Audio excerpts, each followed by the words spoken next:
So I'd like to start off by saying I have no audience, so I apologize for that. Um, I didn't have anybody available to serve, so we'll just have to do without. But here we go. Um, According to the American Red Cross, every whole blood donation saves 3 lives. 1 in 3 people will be in need in some point of their life of a blood transfusion. Only 1 in 30 actually donate. So we all know that our city has been growing and really fast. Um, this growth is good for our economic status, but it makes dangerous place for our streets and our highways. Uh, the Permian Basin 360 reported that in the first 6 months of 2012, there were over 50 wrecks already reported with fatalities. In 2010, when we had way less people here, it was 2.5 times more likely that you would die in Odessa than in any other city in Texas from a car accident. The wrecks that don't end in fatalities usually have very serious injuries. And while we can't do anything for the people that have passed, our medical facilities do try to do everything they can to help those that do survive. Almost always that does include blood transfusions. Um,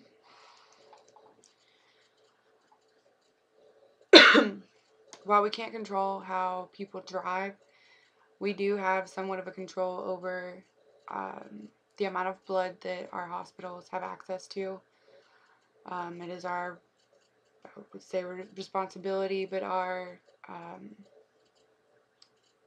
duty to fill the blood bank so that they have that available. Donating blood only takes about an hour. It's virtually pain-free.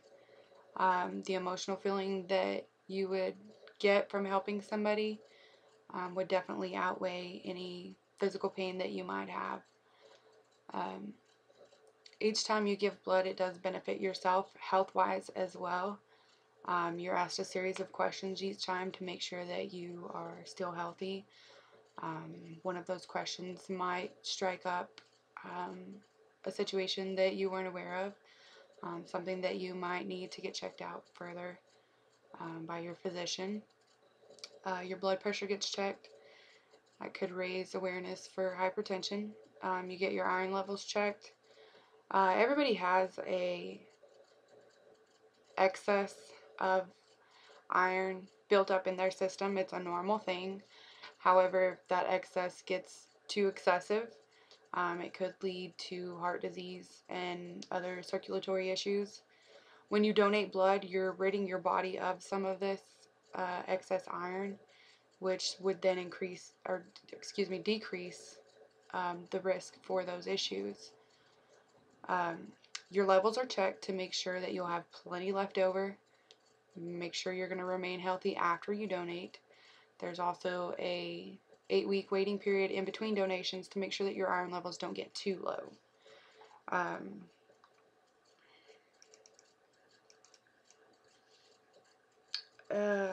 A sad realization is that most of us nowadays either have someone in our family or know someone who's been affected in their family by cancer.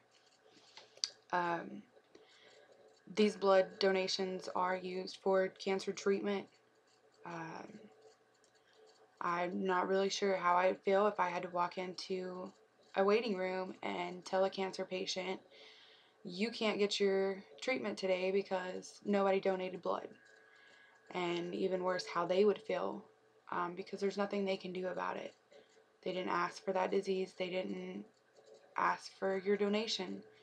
But it has to be there in order for them to be helped. A lot of the cases in organ transplants or major surgeries, blood transfusions are also necessary for clotting purposes. And then, of course, blood loss in any major surgery is an issue.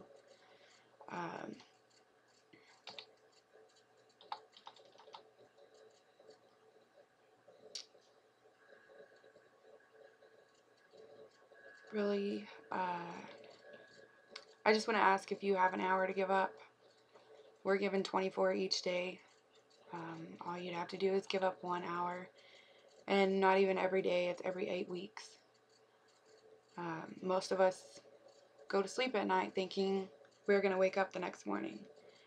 And some people don't. Some people can't think that way. And what would it be for you to donate just a little bit of your blood? You can make more, and your body will make more. But it's absolutely free to possibly save somebody's life. What kind of price could you put on somebody's life? So, being free and not taking that much time, why wouldn't you donate? Thanks.